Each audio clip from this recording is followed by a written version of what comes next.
नमस्कार आप सभी का। मैं विज्ञान कुमार आप सभी का हमारे यूट्यूब चैनल सुनता जा में स्वागत करता हूँ। आज वीडियो थोड़ी लेट से आई, माफ़ी चाहता हूँ। आज हम अध्याय 10 मनु भंडारी जी के द्वारा लिखे गए कहानी एक कहानी यह भी पढ़ेंगे। तो चलिए बिना देरी के शुरू करते हैं। कहानी में आगे बढ़ने से पहले हम मनु भंडारी जी के बारे में कुछ बातें जान लें। मनु भंडारी जी का जन्म सन 1931 में गांव भानपुरा जिला मंदसौर मध्य प्रदेश में हुआ, परंतु इनकी इंटर तक की शिक्षा दीक्षा हुई राजस्थान के अजमेर शहर में। बाद में उन्होंने हिंदी में एमए किया और दिल्ली के मिरांडा हाउस कॉलेज में अध्यापन कार्य के अवकाश प्राप्त किया। सन 2021 में इनका देहांत हो गया। स्वतंत्रोत्तर हिंदी कथा साहित्य की प्रमुख हस्ताक्षर मनु भंडारी की प्रमुख रचनाएं हैं एक प्लेट सैलाब, मैं हार गई, यही सच है, त्रिशंकु जैसे कहानी संग्रह, आपका बंटी, महाभोज जो कि उपन्यास है। इसके अलावा उन्होंने फिल्म एवं टेलीविज़न धारावाहिकों के लिए पटकथाएं भी लिखी हैं। हाल में ही एक कहानी यह भी नाम से आत्मकथ्य का प्रकाशन उनकी साहित्य उपलब्धियों के लिए हिंदी अकादमी के शिखर सम्मान सहित उन्हें अनेक पुरस्कार प्राप्त हो चुके हैं, जिनमें भारतीय भाषा परिषद, कोलकाता, राजस्थान संगीत नाटक अकादमी, उत्तर प्रदेश हिंदी संस्थान के पुरस्कार शामिल हैं। मनु भंडारी की कहानियाँ हों या उपन्यास, उनमें भाषा और शिल्प की सादगी तथा प्रामाणिक अनुभूति मिलती है। उनकी रचनाओं में स्त्री मन से जुड़े अनुभूतियों की अभिव्यक्ति भी देखी जा सकती है। अब हम उनकी कहानी की ओर बढ़ते हैं, जिसका शीर्षक है एक कहानी यह भी। जन्मी तो मध्य प्रदेश के भानपुरा गांव में थी, लेकिन मेरी यादों का सिलसिला शुरू होता है अजमेर के भानपुरी मोहल्ले के उस 2 मंजिले मकान से, जिसकी ऊपरी मंजिल में पिताजी का साम्राज्य था, जहां वे निहायत अव्यवस्थित ढंग से फैली बिखरी पुस्तकों, पत्रिकाओं और अखबारों के बीच या तो कुछ पढ़ते रहते थे या फिर डिक्टेशन देते रहते थे। नीचे हम सब भाई बहनों के साथ रहती थीं। हमारी बेपढ़ी लिखी व्यक्तित्व विहीन माँ सवेरे से शाम तक हम सबकी इच्छाओं और पिताजी का आज्ञाओं का पालन करने के लिए सदैव तत्पर। अजमेर से पहले पिताजी इंदौर में थे, जहां उनकी बड़ी प्रतिष्ठा थी, सम्मान था, नाम था।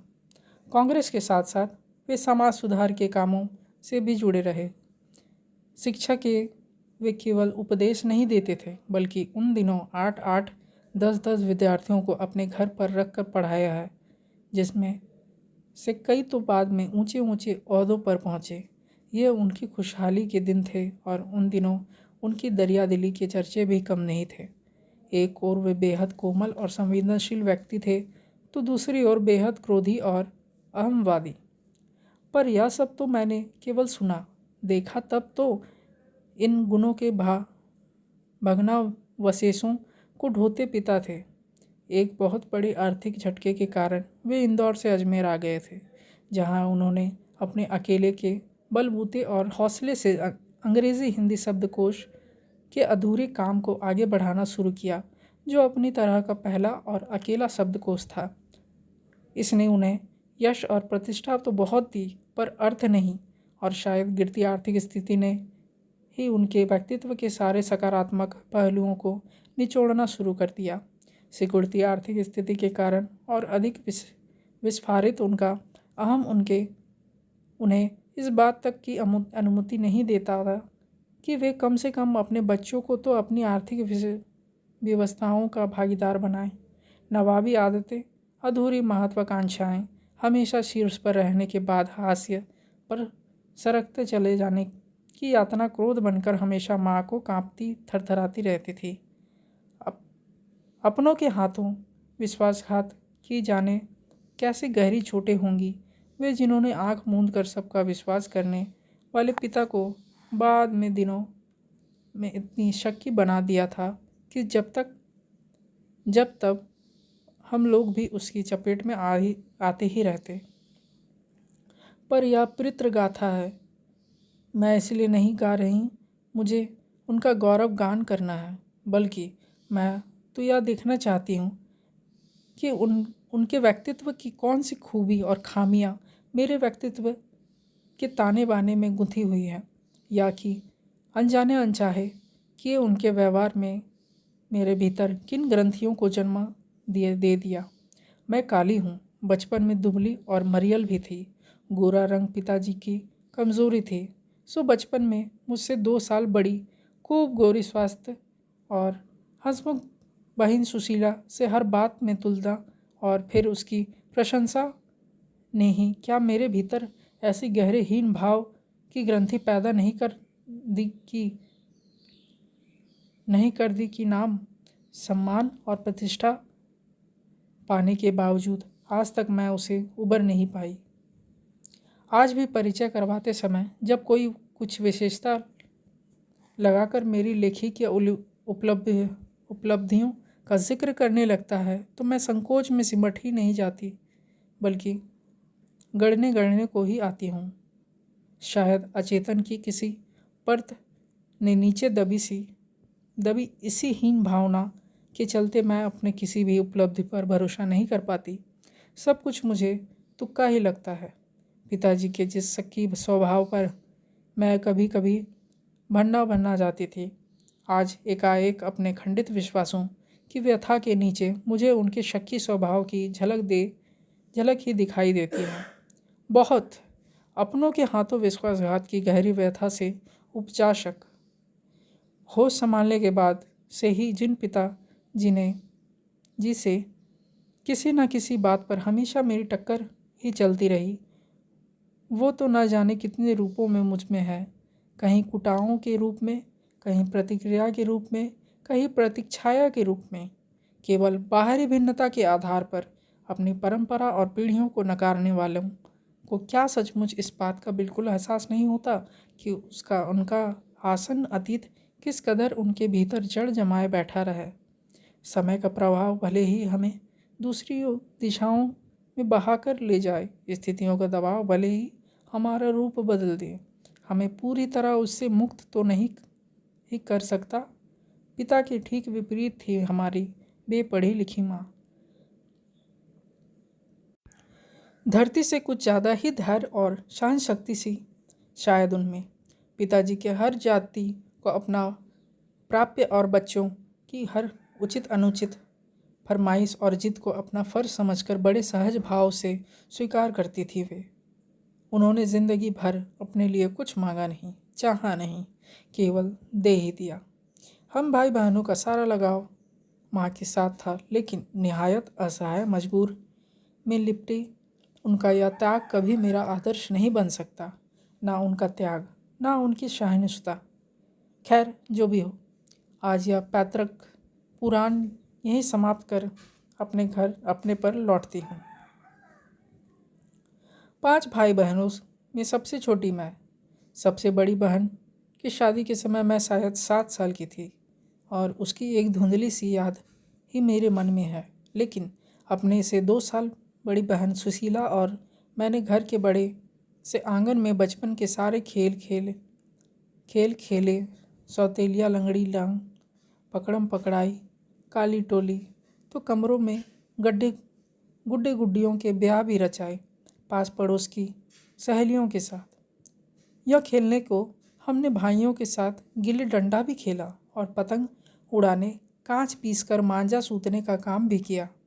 लेकिन उनकी गतिविधियों का दायरा घर के बाहर ही अधिक रहता था और हमारी सीमा थी घर।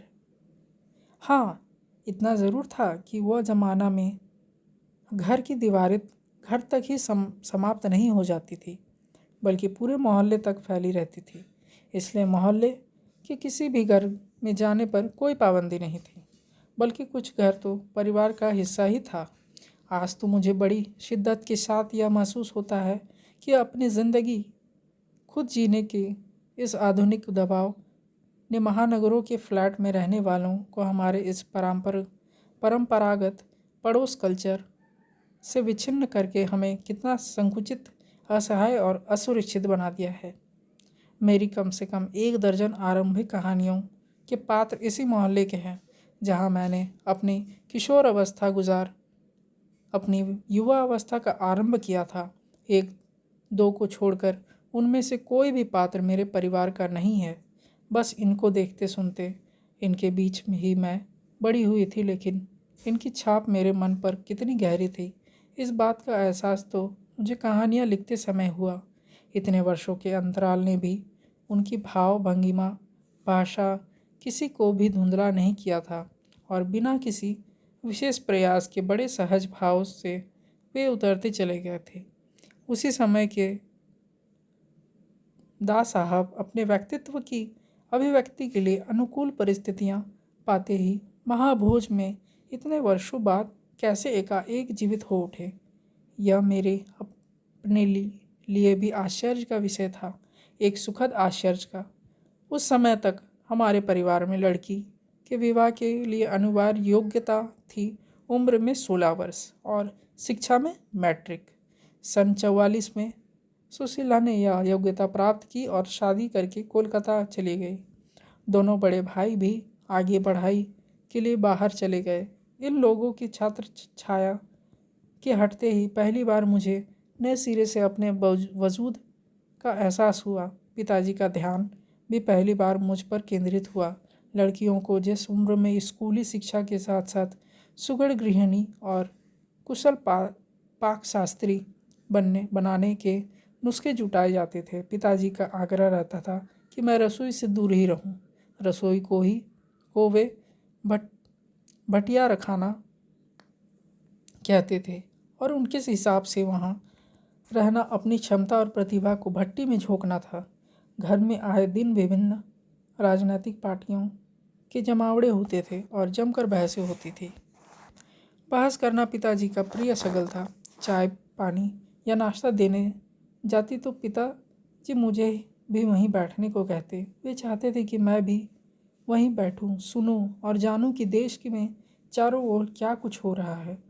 देश में हो भी तो कितना कुछ हो रहा था। सन 42 में आंदोलन के बाद से सारा देश जैसे खौल रहा था, लेकिन विभिन्न राजनीतिक पार्टियों की नीतियाँ, उनके आपसी विरोध या मतभेदों की तो मुझे दूर दूर तक कोई समझ नहीं थी। हाँ, क्रांतिकारियों और देशभक्त शहीदों के रोमानी आकर्षण, उनकी कुर्बानियों से ज़रूर मन आक्रांत रहता था। 10वीं कक्षा तक आलम यह था कि बिना किसी खास समझ के घर में होने वाली बहसें सुनती थी और बिना चुनाव किए, बिना लेखक की अहमियत से परिचित हुए किताबें पढ़ती थी। लेकिन सन 45 में जैसे ही 10वीं पास करके मैं फर्स्ट ईयर में आई, हिंदी की प्राध्यापिका शीला अग्रवाल से परिचय हुआ। सावित्री गर्ल्स हाई स्कूल, जहाँ मैंने ककहरा सीखा, 1 साल पहले ही कॉलेज बना था और वे इसी साल नियुक्त हुई थी। उन्होंने बाकायदा साहित्य की दुनिया में प्रवेश करवाया। मात्र पढ़ने को चुनाव करके पढ़ने में बदला। खुद चुन चुनकर किताबें दी। पढ़ी हुई किताबों पर बहसें की तो 2 साल बीतते ना बीतते साहित्य की दुनिया शरद प्रेमचंद से बढ़कर ज्ञानेंद्र, अज्ञेय यशपाल, भगवती चरण वर्मा तक फैल गई और फिर तो फैलती ही चली गई। उस समय ज्ञानेंद्र जी के छोटे छोटे सरल सहज वाक्यों वाली शैली ने बहुत आकर्षित किया था। सुनीता उपन्यास बहुत अच्छा लगा था। अज्ञेय जी का उपन्यास शेखर एक जीवनी पढ़ा जरूर, पर उस समय वह मेरी समझ के सीमित दायरे में समा नहीं पाया था। कुछ सालों बाद नदी के द्वीप पढ़ा तो उसने मन को इस कदर बांधा कि उसी झोंक में शेखर को फिर से पड़ गई, इस बार कुछ समझ के साथ। या शायद मूल्यों के मंथन का युग था। पाप पुण्य, नैतिक अनैतिक, सही गलत की बनी बनाई धारणाओं के आगे प्रश्न चिन्ह ही नहीं लग रहे थे, उन्हें ध्वस्त भी किया जा रहा था। इसी संदर्भ में ज्ञानेंद्र का त्यागपत्र, भगवती बाबू का चित्रलेखा पढ़ा और शीला अग्रवाल के साथ लंबी लंबी बहसें करते हुए उस उम्र में जितना समझ सकती थी समझा। शीला अग्रवाल ने साहित्य के दायरा ही नहीं बढ़ाया था, बल्कि घर की चारदीवारी की बीच बैठकर देश के स्थितियों को जानने समझने का जो सिलसिला पिताजी ने शुरू किया था, उन्होंने वहाँ से खींचकर उसे भी स्थितियों की सक्रिय भागीदारी में बदल दिया। सन 46-47 में से दिन वे स्थितियाँ उसमें वैसे भी घर में बैठे रहना संभव था भला। प्रभात फेरियाँ, हड़तालें, जुलूस, भाषण हर शहर का चरित्र था और पूरे दमखम और जोश खरोश के साथ इन सबसे जुड़ना हर युवा का उन्माद। मैं भी युवा थी और शीला अग्रवाल की जोशीली बातों ने रंगों में बहते खून को लावे में बदल दिया था। स्थिति यह हुई कि एक बवंडर शहर में मचा हुआ था और एक घर में पिताजी की आज़ादी की सीमा यहीं तक थी कि उनकी उपस्थिति में घर में आए लोगों के बीच उठूं बैठूं, जानूं समझूं, हाथ उठा उठा कर नारे लगाती, हड़तालें करवाती, लड़कों के साथ शहर की सड़कें नापती। लड़की को अपनी सारी आधुनिकता के बावजूद बर्दाश्त करना उनके लिए मुश्किल हो रहा था, तो किसी की दी हुई आज़ादी के दायरे में चलना मेरे लिए अब रंगों में लहू की जगह लावा बहता हो तो सारे निषेध, सारे वर्जनाएं और सारा भय कैसे ध्वस्त हो जाता। यह तभी जाना और अपने क्रोध से सबको थरथरा देने वाले पिताजी से टक्कर लेने का जो सिलसिला तब शुरू हुआ था। राजेंद्र से शादी की तब तक वह चलता ही रहा। यश कामना, बल्कि कहूँ कि यश लिप्सा पिताजी की सबसे बड़ी दुर्बलता थी और उनके जीवन की धुरी था। यह सिद्धांत कि व्यक्ति को कुछ विशिष्ट बनकर जीना चाहिए, कुछ ऐसे काम करने चाहिए कि समाज में उसका नाम हो, सम्मान हो, प्रतिष्ठा हो, वर्चस्व हो। इसके चलते ही मैं एक बार उनके कोप से बच गई थी। एक बार कॉलेज से प्रिंसिपल का पत्र आया कि पिताजी आकर मिले और बताएं कि मेरी गतिविधियों के कारण मेरे खिलाफ अनुशासनात्मक कार्रवाई क्यों ना की जाए। पत्र पढ़ते ही पिताजी आग बबूला, यह लड़की मुझे कहीं मुंह दिखाने लायक नहीं रखेगी, पता नहीं क्या क्या सुनना पड़ेगा वहाँ जाकर। 4 बच्चे पहले भी पढ़े, किसी ने ये दिन नहीं दिखाया। गुस्से से भरनाते हुए गए थे। लौटकर क्या कहर बरपा होगा इसका अनुमान था, सो मैं पड़ोस की एक मित्र के यहाँ जाकर बैठ गई। माँ को कह दिया था कि लौटकर बहुत कुछ गुबार निकल जाए तब बुलाना, लेकिन जब माँ ने आकर कहा कि वे तो खुश ही है, चली चल, तो विश्वास नहीं हुआ। गई तो सही, लेकिन डरते डरते। सारे कॉलेज के लड़कियों पर इतना रौब है तेरा, सारा कॉलेज तुम 3 लड़कियों के इशारे पर चलता रहा। प्रिंसिपल बहुत परेशान थी और बार बार आग्रह कर रही थी कि मैं तुझे घर बिठा लूँ, क्योंकि वे लोग किसी तरह डरा धमकाकर डांट पीट कर लड़कियों को क्लासों में भेजते हैं, और अगर तुम लोग एक इशारा कर दो कि क्लास छोड़कर बाहर आ जाओ तो सारी लड़कियां निकलकर मैदान में जमा होकर नारे लगाने लगती है। तुम लोगों के मारे कॉलेज चलाना मुश्किल हो गया है उन लोगों के लिए। कहा तो जाते समय पिताजी मुंह दिखाने से घबरा रहे थे और कहाँ बड़े गर्व से कहकर आए कि यह तो पूरे देश की पुकार है, इस पर कोई कैसे रोक लगा सकता है भला। बेहद गदगद स्वर में पिताजी यह सब सुनते रहे और मैं अवाक। मुझे न अपनी आंखों पर विश्वास हो रहा था, न अपने कानों पर यह हकीकत थी। एक घटना और आज़ाद हिंद फौज के मुकदमे का सिलसिला था। सभी कॉलेजों, स्कूलों, दुकानों के लिए हड़ताल का आह्वान किया। जो नहीं कर रहे थे, छात्रों का एक बहुत बड़ा समूह वहां जाकर हड़ताल करवा रहा था। शाम को अजमेर का पूरा विद्यार्थी वर्ग चौपड़ पर इकट्ठा हुआ और फिर भाषणबाजी। इस बीच पिताजी के एक निहायत दकियानुसी मित्र ने घर आकर अच्छी तरह पिताजी की लूट उतारी। अरे उस मन्नू की तो मत मारी गई है, पर भंडारी जी आपको क्या हुआ? ठीक है, आपने लड़कियों को आज़ादी दी है, पर देखते आप जाने कैसे कैसे उल्टे सीधे लड़कों के साथ हड़तालें करवाती, हुड़दंग मचाती फिर रही है वह। हमारे आपके घरों की लड़कियों को शोभा देता है ये सब? कोई मान मर्यादा, इज्जत आबरू का ख्याल भी रह गया है आपको या नहीं? वे वे तो आग लगाकर चले गए और पिताजी सारे दिन भभकते रहे।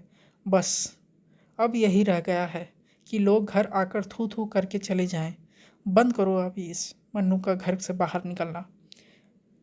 इस सबसे बेखबर मैं रात होने पर घर पर लौटी तो पिताजी के एक बेहद अंतरंग और अभिन्न मित्र ही नहीं, अजमेर के सबसे प्रतिष्ठित और सम्मानित डॉक्टर अम्बालाल जी बैठे थे।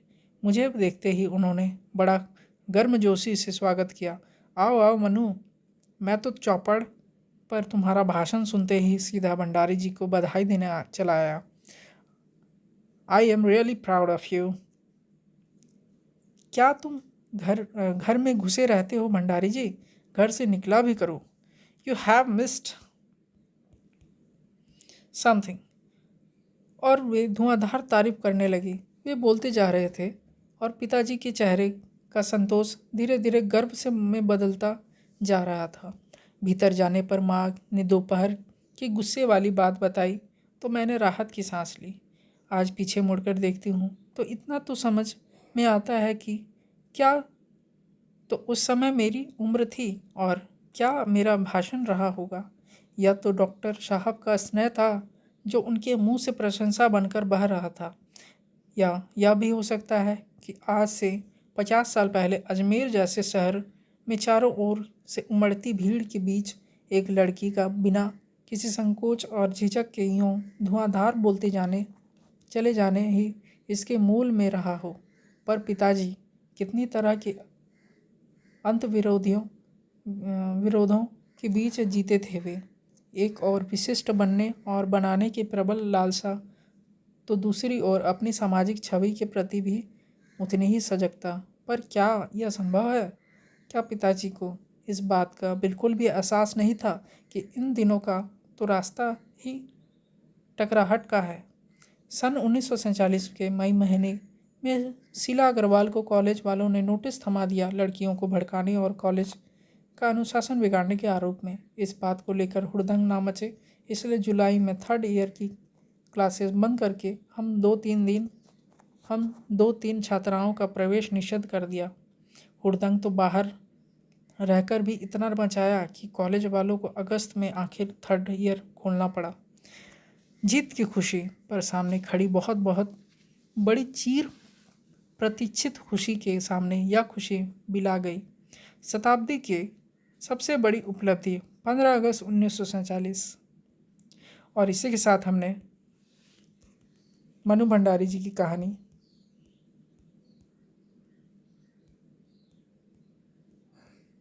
एक कहानियाँ भी पूर्ण किया। आगे की वीडियोस में हम इसके प्रश्न उत्तर करेंगे। अगर हमारे वीडियोस आपको पसंद आए होंगे तो इसे लाइक करें और हमारे चैनल को सब्सक्राइब करें और 10वीं के छात्र छात्राओं को शेयर कर दें ताकि वो अपनी परीक्षाओं में उत्तीर्ण हो सकें। धन्यवाद।